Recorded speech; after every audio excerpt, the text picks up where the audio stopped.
Halo, halo, kembali lagi di channel Save Share. Ya, di konten kali ini aku mau membahas nih tentang istilah-istilah yang ada di Bea Cukai, khususnya tentang dokumen-dokumen di Bea Cukai. Nah, saya memberikan judul adalah Surat Cinta dari Bea Cukai. Nah, ini surat-surat ini adalah surat yang umum yang biasanya dikeluarkan oleh Direktorat Jenderal Bea dan Cukai. Dari surat-surat ini ada memang surat ditunggu-tunggu untuk penyelesaian barangnya, dan ada juga yang surat yang tidak ditunggu-tunggu, artinya jangan sampai kedapatan surat ini gitu. Oke, yang pertama surat cinta dari Bea Cukai adalah SPPB. Nah, ini adalah surat yang ditunggu-tunggu nih, surat persetujuan pengeluaran barang. Merupakan surat persetujuan pengeluaran barang untuk impor barang melalui kargo. Dengan SPPB, maka kamu dapat mengeluarkan barang impor kamu untuk digunakan. Jadi SPPB ini adalah output dokumen terakhir yang dibutuhkan untuk penyelesaian barang impor kamu. Entah itu bisa kargo, bisa juga melalui PIBK atau barang kiriman. Selanjutnya, ada juga istilah SPP BMCP. Surat penetapan pembayaran bea masuk, cukai, dan atau pajak.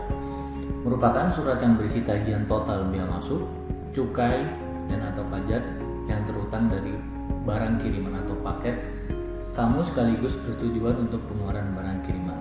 Jadi penjelasannya SPP BMCP ini adalah seperti SPPB, cuman dia khusus untuk barang-barang kiriman yang menggunakan istilahnya CN, consignment note. Jadi SPP BMCP ini sekaligus sebagai persetujuan dan juga sebagai surat yang berisi tagihan total. Itu jadi double nih fungsinya. Nah, tapi biasanya cuma ada di istilah di barang kiriman. Kalau untuk barang-barang kargo tidak ada SPP BMCP. Selanjutnya, ada juga istilahnya SPP, surat penetapan pabean. Merupakan surat penetapan yang digunakan untuk menagih kekurangan pembayaran bea masuk dan pajak dalam rangka impor atau PDRI yang diterbitkan namun bukan berasal dari penetapan tarif dan atau nilai pabean impor. Artinya biasanya SPP ini diterbitkan untuk yang menerima fasilitas, jadi bukan dari penetapan pabean. Jadi ada mungkin dari teman-teman yang menggunakan fasilitas pembebasan fiskal tetapi terdapat indikasi ada kesalahan yang nantinya berakibat ke pemungutan bea masuk maupun pajak. Nah, biasanya produknya adalah surat penetapan pabean. Selanjutnya adalah SPTNP. Nah, ini yang hal yang kalau di istilah bea cukai ini yang sering ditakutkan dalam tanda kutip ya, karena ini merupakan surat penetapan tarif dan atau nilai pabean. Merupakan surat penetapan yang diterbitkan oleh pejabat bea dan cukai ketika menetapkan tarif dan atau nilai pabean atas barang impor, atau lebih dikenal dengan istilah notul, nota pembetulan. Nah, kalau setiap ada pemberitahuan yang diberitahukan oleh kamu sebagai importir, nantinya akan diperiksa nih sama namanya pejabat yang dikenal dengan PFPD. Nah, PFPD ini bisa menentukan apakah pemberitahuan kamu itu sesuai atau belum, atau ada indikasi penyelewengan. Nah, bisalah semua dituangkan dalam produk SPTNP ini. Terus kalau misalnya dapat SPTNP gimana dong? Harus diselesaikan. Nah, SPTNP ini biasanya harus dibayar, tapi nanti setelah pembayaran kamu bisa, kalau dirasa tidak cocok, artinya keberatan, kamu bisa melakukan mekanisme keberatan atas SPTNP ini.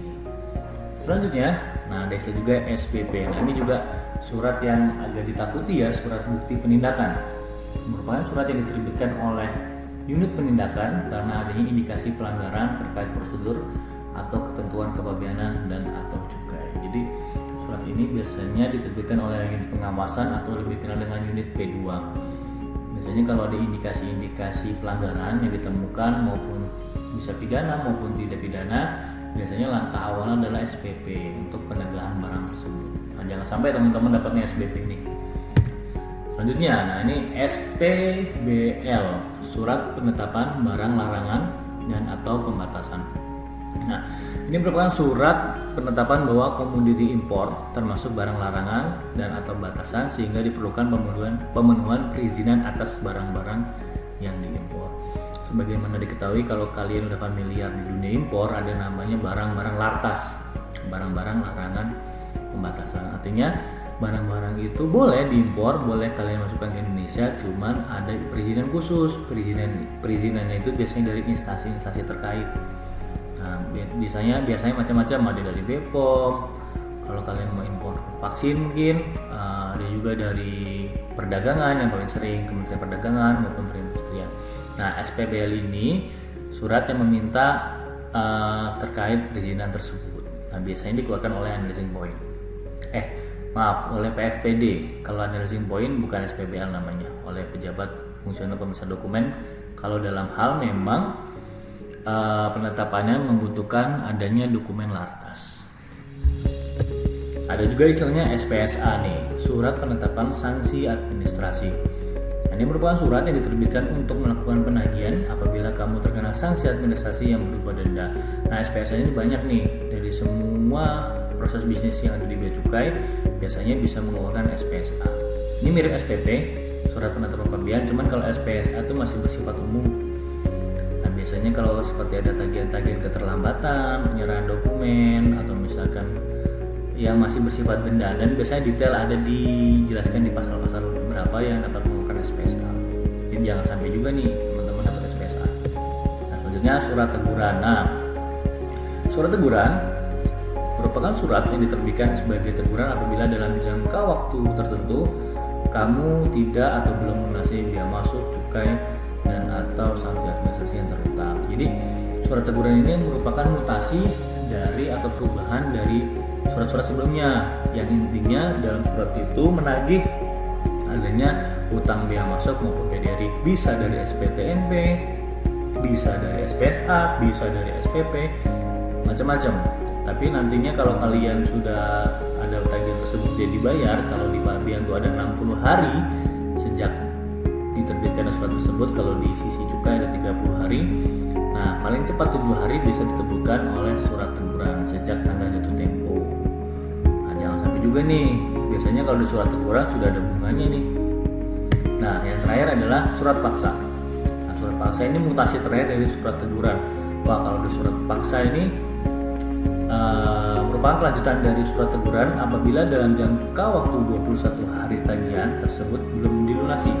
Kemudian akan diterbitkan surat paksa atau perintah untuk melunasi tagihan dalam waktu 2/24 jam sejak surat paksa diberitahukan. Nah, surat paksa ini merupakan mutasi terakhir dari penagihan untuk penagihan, dan biasanya disampaikan oleh jurusita langsung.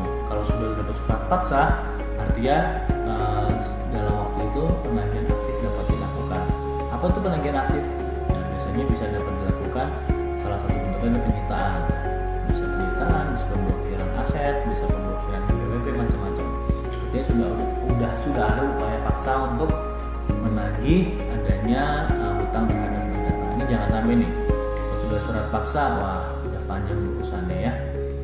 Nah, demikian beberapa surat cinta dari Bea Cukai yang semoga bisa menambah wawasan teman-teman semua. Sebenarnya masih ada lagi, cuman ini yang umum dikeluarkan atau diterbitkan oleh Direktorat Jenderal Bea dan Cukai.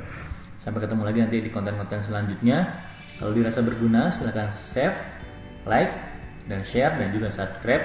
Share sebanyak-banyaknya ke teman-teman yang memang mungkin pekerjaannya berkaitan dengan dunia ekspor impor. Sampai ketemu lagi di konten-konten selanjutnya. Bye bye.